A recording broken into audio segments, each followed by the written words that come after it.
Hello guys! Welcome to my Papa's YouTube channel, Fisher Pen. Ngayong araw pala ay holiday, kaya ako ay kasama sa laot sa aking puppy.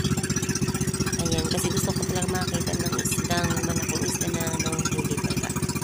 Ayan, kami nagbabiyahe na niyan hanggang sa nakarating na po kami doon sa kanyang papainan.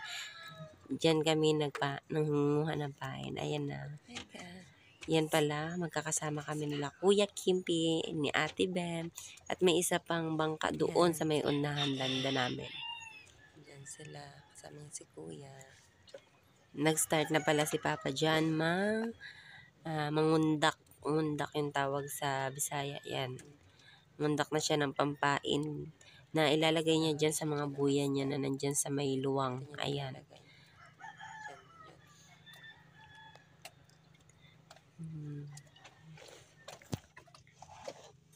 Ganda ng araw. Diyan pala. At yan guys, nakikita niyo ba yung green na yan? Diyan nilalagay yung mga nanghuli ni Papa, ang mga bilong-bilong na pampain. Yan dapat ay panatilihing buhay sila para ilagay nila dyan sa kanilang buya. Dyan, sa tinuturo ko na yan, may aquarium pa dyan. Yung iba dyan yan nilalagay para hindi ano ba sila, hindi sila crowded doon sa lagayan na isa lang. Ayan sila Kuya, may nahuli na rin sila na bilong-bilong. Ayan. Grabe guys, yung mga bilong-bilong na, yung ibang nahuli ni Papa na kasing laki lang siguro ng 5 piso. Ayun, hindi niya nakuha. Binabalik niya lang sa dagat para daw lumaki pa. Kaya yan, nagsisikap pa siya makahuli ng pamain. Pero parang 18 lang yata ang aming na-area. Ayan, nag-area na kami guys. Nagsimula na mag-area sa Papa. Ako ang nagagawa dyan kasi syempre mahirapan man siya mag-timon. Maglagay pa siya ng pamain din sa mga kawil niya. Ayan. Kaya ako taga-timon. Magaling na mag-timon guys. Pag na na-chpet. Ayan.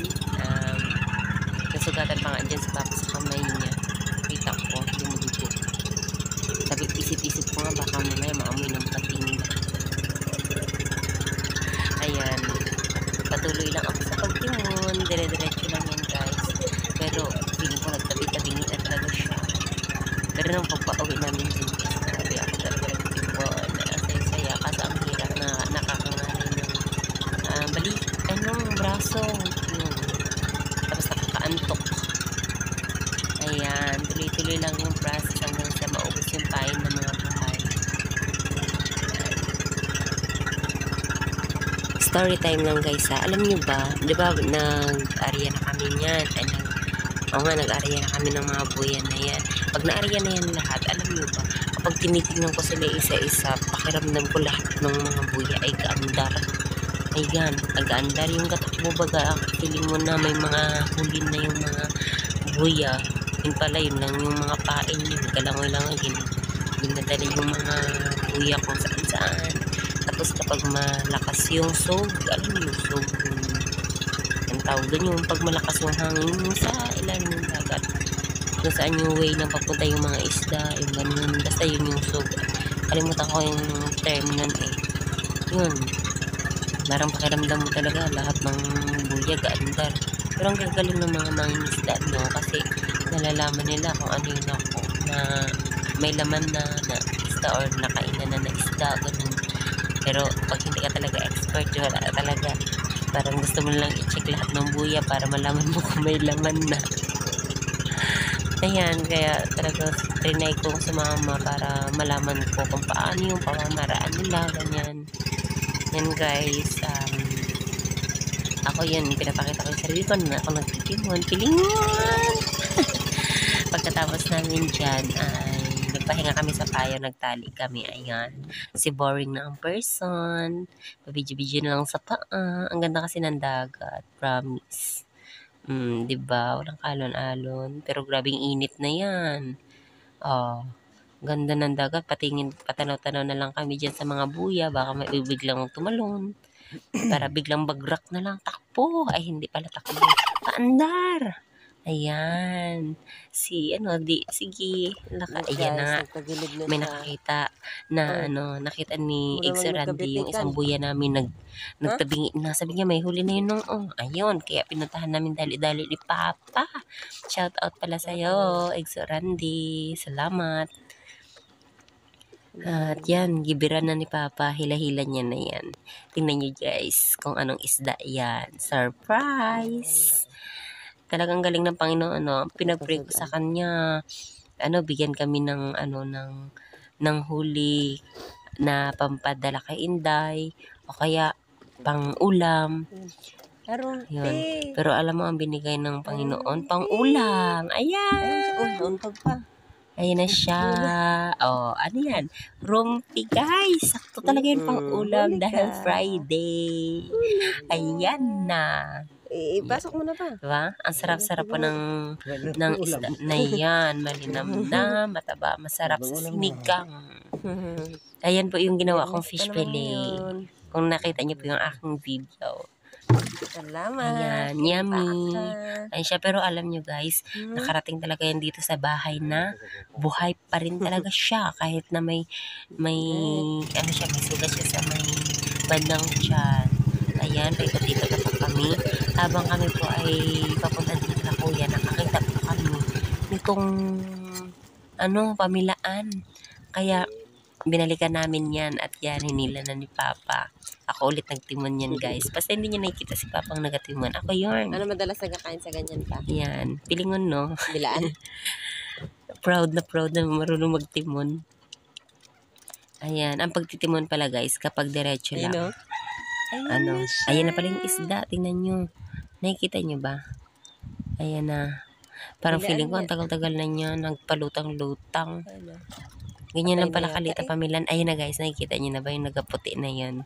Pero sa tingin ko, wala na talaga siya.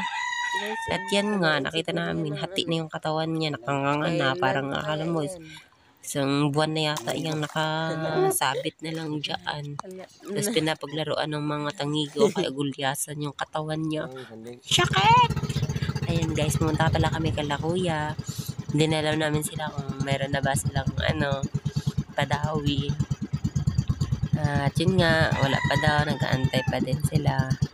Pero alam nyo guys, ang bait-bait ng Panginoon kasi yung araw na yan, Friday, lahat sila may padawing rumpi. Si guys, Papa, kamusta? kami, Kuya, nung pauwi na, tapos si Tuto, diba, may pang-ulam.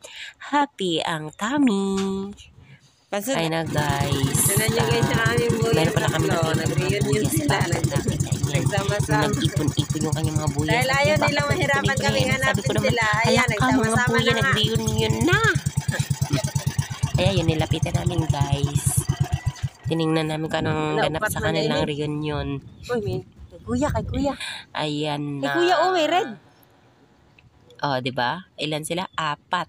May huli? Pero may naiiba dyan guys. Ayun, kita nyo, kulay pula. Hindi pala sa aming buya yung isa. Kay Eggs Randy pala. Tinan nyo, ayan. Sigurado ako kinainan na yan. Kasi ang layo ng narating niya ha. Pumunta pa siya dyan sa aming buya. Diba? May kain yan guys. Pero tinan nyo. Kaso lang, nung kinain yan guys, nung hinila na ni Papa, dinali-dali niya nga. Kaso, wala na, nakawala na talaga yung isda. Todo kampay-kampay pa ako. Tinawag ko talaga si Eggs Randy niyan para siya, niya na yung kanyang buya ay nandoon na nga, nakinainan. Kaso, wala na yung isda. Sayang talaga guys. Siya pala ay nakatulog. Sobrang bigat na ng kanyang katawan. Kaya yun.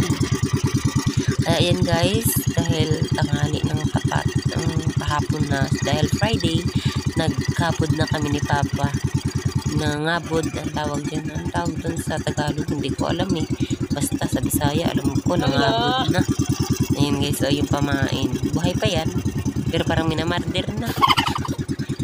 Ayan, yan lang ang proseso. Balik ko lang din ng kabod. Yan. Ayan na, diba? Minaratir na ni Papa. Ikaw ha, hindi ka nagpakain sa malaking isda. Yan, yan sa'yo. Charot.